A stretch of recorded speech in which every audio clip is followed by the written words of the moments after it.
He's got a point. Bum, bum, bum. It's a lot of blood, bro. People have a lot of it in them. I kind of expected that to happen at some point. Quite a coincidence that it happened to kill 2 people. Well, if they don't move quick, she's gonna force them to come out one of the exits. Might as well pick the one where she's not at. Man, her eyes being wide is kind of creepy. It's making me uncomfortable. That's what it was. Oh, that's what you were talking about. And her face is so huge now. Well, she just super banned. So this is where all their freaking budget for the season went. Armin, this is not the most efficient way to do that. You could use your 3D maneuver gear for something in this. Did she just get her hand back? That was pretty fast compared to previous times in Regeneration. Also, totally dead. Like, broken face and neck.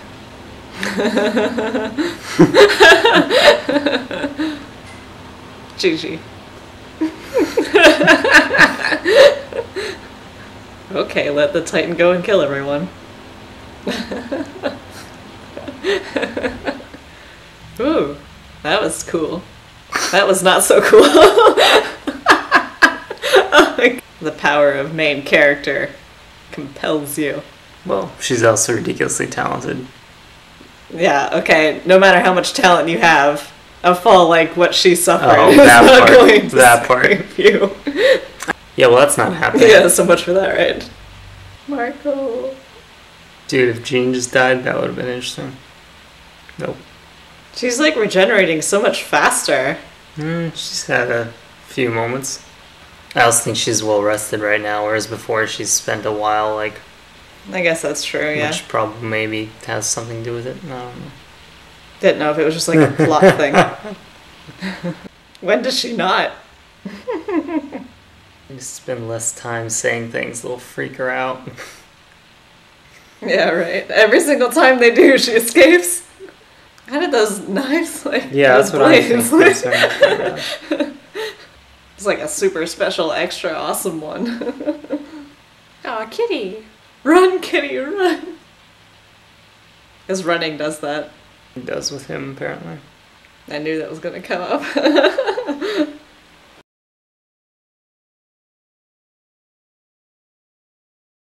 I thought it was neat at the beginning when they showed her transformation in a kind of slowish motion. Yeah. That was interesting to see.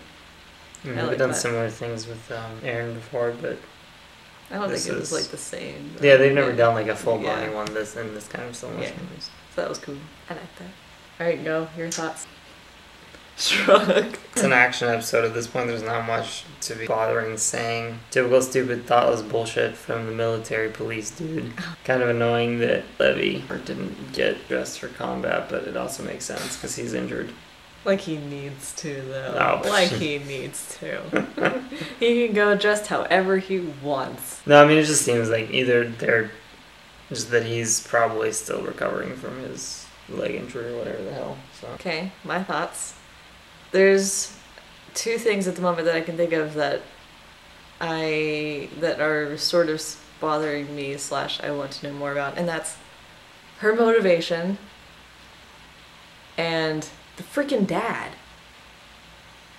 Yes. Where the shifts is the dad? Like, freaking he's there the first 2.5-ish episodes. And he's just gone, and then barely mentioned later, and it's just, where did he go? It would be hilarious if they actually had him come in towards the end. Oh God, if they did that, I would be so pissed. So stupid. Just like at the very end of the next episode. Oh, like that's probably the thing after the credits, is the dad shows up. He's just like, hey guys, I've been somewhere for a while, but now I'm back. Good talk. Yeah, right. Oh my God, that would annoy the crap out of me. But I'm tempted to wonder if, going back to Annie for the moment, if any of her motivation stems from the person who is training her when they had that little flashback in her life a couple episodes back, where somebody was like, no rest for the weary, keep punching and kicking and stuff. Yes. And yeah, I mean, I don't know. I imagine. I feel like that's somehow involved with her, but I'm not really sure what it would be. Yeah, I think there's a decently good chance that could happen. That could be related. It certainly comes up in like times where it came up during a scene, if I recall correctly, where she was like precisely in need of motivation or some shit, that flashback. So that might be more indicative of that. I think those are my two biggie things right now. I think it's nice to see Aaron's, I guess, indecisiveness / lack of whatever it is that makes him be able to transform. Because, I don't know. I don't know if it's nice in any way and like that I like it, but just that it seems to be well enough, fairly intelligently written of a... I think it fits his character. Exactly, that's what I'm saying. Because like, he really doesn't like, apparently, to think that, you know, his friends and potential, little buddies were actually, like, other fellow humans were somehow bad. So I can kind of see how that went in that direction. Bullshit on the running so fast that the windows glass, broke. That's what I was saying. I mean, like, I get it's supposed to be dramatic. Not just that, like, I can understand that, especially when he's really motivated in the, like, kill rage and shit. You know, I mean, those bodies of titanness, whatever, they can produce a shit ton of force. If they're gonna break the windows, they're gonna like, crack some walls too. No. If they're like counting the vibrations as the things that broke the windows. Yeah, well, the vibrations would not broken. No, it was air pressure displacement. Just the idea is that he ran fast enough to make that happen, to make that kind of an air shockwave, and that I find questionable. But then again, when the armored Titan ran that one time, it ended up seemingly getting those like little condensation streaks where the push of air as the body's moving through it was causing like moisture in the air to actually condense and become that white, those little white trailing streams. But long story short, that too is also fairly dubious because that requires some ridiculous amounts of like going fastness. I mean... Such science. Very. But then again, I also don't know the numbers off the top of my head for what would be required, so... Probably a lot faster than what they could run. Yeah. I'm inclined to think that. But then again, voices carry for miles in this show, so... Clearly the air doesn't work the same. I'm still, I don't know, her motivation still bothers me because she has multiple motivations, it seems like, because she wants Eren for whatever reason, and then she doesn't want people to have the Titans captured for whatever reason, and I don't know, I feel like there's got to be more than that, obviously, and it's just, I want to know why. Agreed. It's a very, like, lack of talk episode. Yeah, because the correct reaction is watch the next one. Because this is not an episode. This is a half an episode stretched to episode length. I did like how they did the mix of flashbacks and the current time. How that kind of melded together. Yeah. I think they did that really well. Much better than other times they try to do a mix of flashback and current time.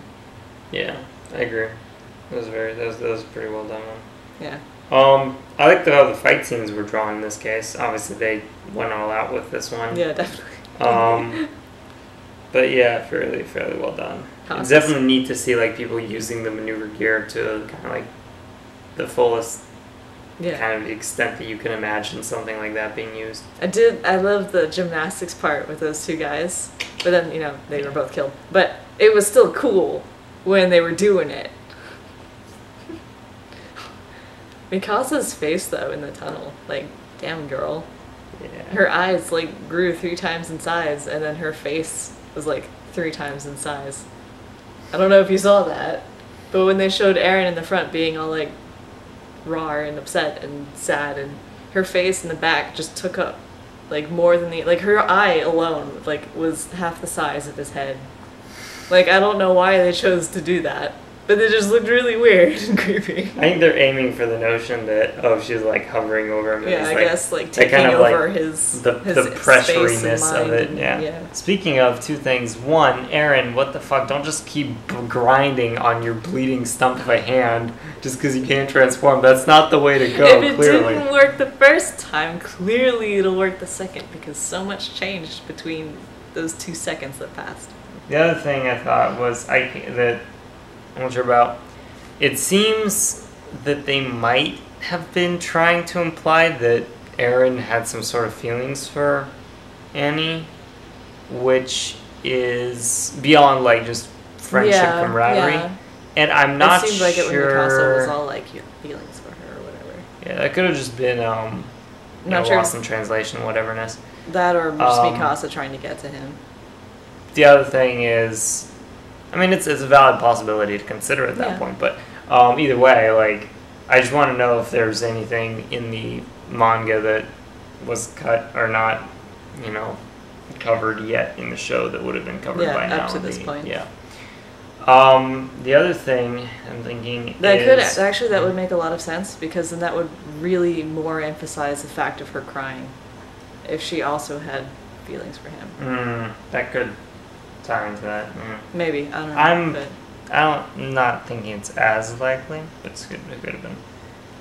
Then again, she also indicated, some vague fondness of him. Yeah, she definitely because when she was talking to the Aaron 2.0 guy, I mean, even before that, she showed like some sort of appreciation. Well, she also seemed to respect him after he picked up on her, martial arts techniques from observing her. Episode 3. Yes.